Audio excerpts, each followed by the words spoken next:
13.5 кг-ийн жингид одоо манай Үлзий Батын төр баяр маань одоо тулалдсан байгаа. За төр баяр маань бол 1990 онд төрсэн их сургуулийн одоо оюутан ийм одоо өсч байгаа залуу тамирчин. За дээр нь одоо 60 кг-ийн жингийн Азийн аварга цолыг хадгалж байгаа ийм тамирчин. За тэгээ энэ алтан медалийн төлөө өөрөөсөө ах арга дурслагтай Шведийн тамирчинтай ингэ таар тулдсан юм аа. За ингээ улаан болонд одоо Монгол улсын тамирчин төр баяр. За улаан одоо Бэли одоо шилэмтэй тулалдж байна.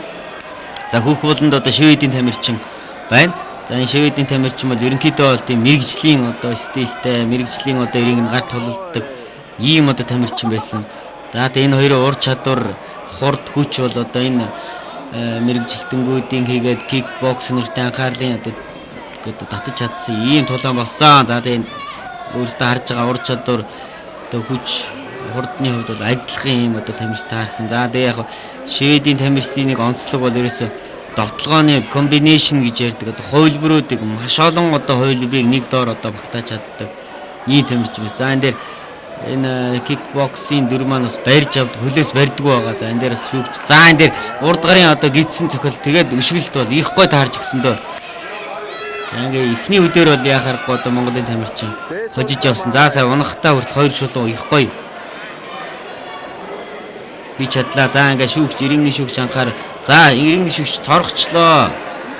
Шведийн тамирчин маань одоо дөрмийн бос хоёр ч удаа одоо тийм дөрмийн бос зүйл хийлээ. Одоо хөлөөс зуурж авсан гэж үзсэн учраас торгуул өгсөн байна.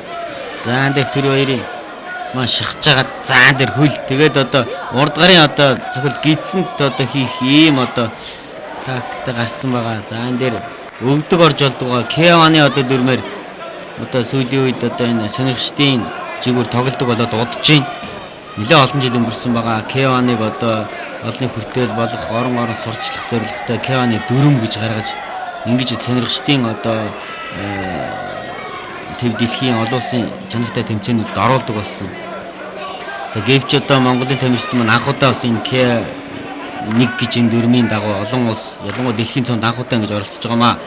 За залуу кикбоксд маань бас зүгээр байж байгаа энэ ур чадвар өсөж өгөө нэг биес олон удаа хэлсэн хэлэгчээс үж өөр арга байхгүй.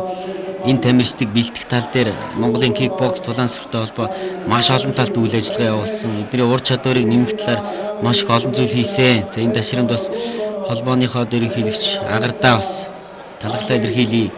Монголын гэж энэ тусгаар тогтнолцоо улсын нэгэн одоо шигшээ багийг одоо байгуулж Монгол улсын кикбоксчд хэр байгааг одоо дэлхийн давцанд харуулах зорилготой үндэсний баг маань амжилттай ажиллаж чадлаа. Энэ маань үр дүн гарлаа. Үнэхээр өнөөдөр Монголын энэ аль ч одоо тамирчин рингэд давах нүүр бардсан байгаа. За энэ дэр төрөөгийн довтлогооны хэсгээс харагдаж байна. Хурдтай, хүчтэй энэ довтлогоонуудыг нэгдүгээр бас хийж чадсан байгаа. За, тулааны 20 за энэ Шведийн тамирчдын хурд харагдаж байна. Доогуур ялангуяа хөлрөө өшгөлдөг локик гэж ярьдаг. Хөлийн доогуур одоо довтлогоонууд маш одоо хүчтэй довтлож өгсөн ийм довтлогоонууд харагдаж байгаа. За энэ дэр 2 жилийн довтлоготой гаргаад 2 шулуу их гой боллоо да сая. Хувилбар за тэгээд дэр нур чадвар гэж ярьдаг. Их өндөр одоо төвшөнд байгааг бас эндээс харж болно. За тэрөө мөн шахаад бас ажиллахыг бас чармааж явах шиг. Энэ Шведийн тамирчин бол их юу гэдгийг их арга зайлтай тоглосон л доо. Доогуур өшгөлж одоо оноо авчаад тэгээ одоо зайндаа ороод одоо яг довтлогын хүйд нь тэрж авчаад байсан. Эндээс бас харагдах хаа. За уг нь одоо төрөө маань хитгэвтэй ялын гэсэн чармаалттай ажиллаж байгааг бас гэж дайж байгаа. За энэ дэр за сая за урд гарын одоо урд хөлийн өшгөлт амжилттай болсон бол Шведийн тамирчдын зүүн баруун одоо гарын цогцолт хүчтэй боллоо. За ингээд тулааны одоо 2 дугаар үед ундаа орсон байгаа. За доогуур өшгөлт их гой амжилттай хамгаалж जैन доогуур өшгөлтөг Шведийн тамирчин маань их сайн тамирчин байсан. Тэгээд урдлын одоо тулаанууд дээр бас Шведийн тамирчдыг харж ирсэн. Ерөнхийдөө Шведүүдийн одоо ур чадвар сүүлийн их онцгой гойд өссөн харагдсан. За ялангуяа ихэнх одоо бэлтгэл сургууль тэмцээн уралдаанд оролцох хандлага бас Аз тал руу ялангуяа Таиландд одоо хандуулж өгсөн. Дээр нь одоо Шведийн тамирчид Японд цогцолдог мэрэгжлийн тулаануудад хүчтэй өсөлдөг болсон. Скандинавын хогийн одоо Кеваны одоо Гран При, Макс тэмцээнд одоо шведүүд их дээгүүр өсөлддөг болсон. Тэр тулаануудыг бас их орондоо олон зохиолдог болсон л доо.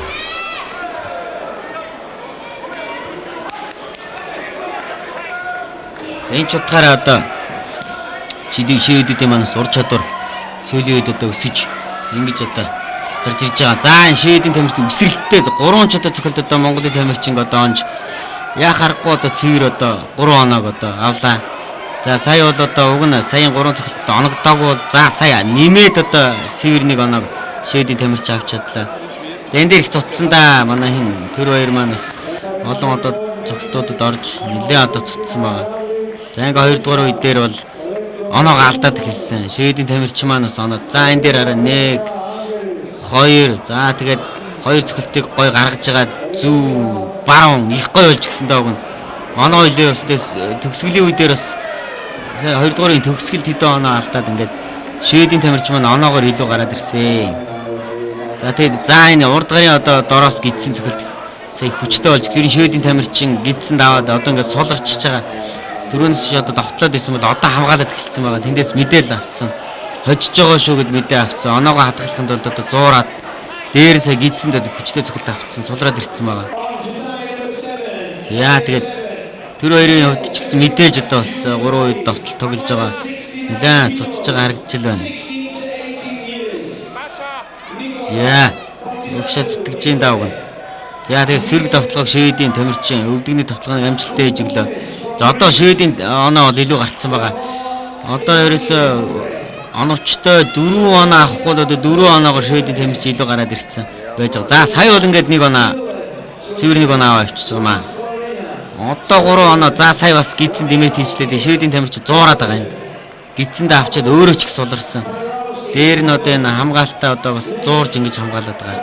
Ахиад гидсэнд авцсан боловч бас шведийн тамирчин их гоё зуурж мэдрэмжтэй тамирч юм биш яг давталгаа хаана ирж байгааг мэдрээд тэндээ их зөв шийдвэр гаргаж ингэж тулалцсан ингээд. За эндээс залуу тамирчид ур чадварыг харж болно. Өнөөдөр манай залуу тамирчид маань айлч одоо улсын ямар ч аврахтай одоо гар зүрөө за сая харин зүүн баруун их гоё онсонтоо ингээд за одоо бол нэг ганц л оноо авчвал тэгээ ирнэ болох гээд байгаа. За тэгээд сая шведийн тамирч маань 1 оноо авчихлаа. Одоо ирнэ. Одоо нэг онцлог нь болох гээд байсан. Тэгээд маш хийцээ хоёр талаас хүч гаргаж одоо тулалдсан. Тэндээс Монголын одоо балишгууд ойрлж ил байна. За ганцхан оноо дутуу байгаа. 1 л оноо авчвал одоо юм болох гээд байгаа. Тэгээд үнэхээр айл аль нь их цуцсан. Тэгээд одоо хэд секунд дутуу байгаа. За тэгээд их цуцжээ. Ангууд одоо ганцхан оноогоор ингээд одоо дэлхийн цомын авраг болохын боломж алдчихлаа. Тэгээ одоо энэ цааштай мэдээж энэ алдаан дээр бас суралцах ба. Өшөө жоохон төвчээртэй тэгээ оноо давталцсан бол үг нь болох байсан. Их боломжтой энэ харагдсан да. Тэгээ энэ дээр энэ за яг энэ одоо ялагдсан ч гэсэн за энэ дээр харагдаж байна. Доогор өшгөлт их гоё болсон. Зүүн баруун хурдтай хүчтэй одоо давталгаанууд хийж гисэн. За энэ дээр 1 2 тэгээ 2 одоо цохилтуудын гой займарж гаргаж байгаа зүүн баруун урдгаар хажуу хойд гар шул их гой давтчихсан. Зүүн дээр ингээд цэвэр доогоор өшгөлтнийг оноо ингээд ер нь ялах боломж байсан. За гэвч одоо оноогоор ганцхан оноогоор одоо энэ дэлхийн цомын алтан цомыг авах нь боломж алдсан байгаа. За тэгээ энэ өөрөөсөө алдаан дээр одоо цааш суралцаж энээсээ илүү одоо амжилт үзүүлэх байхаа гэж бодож байна.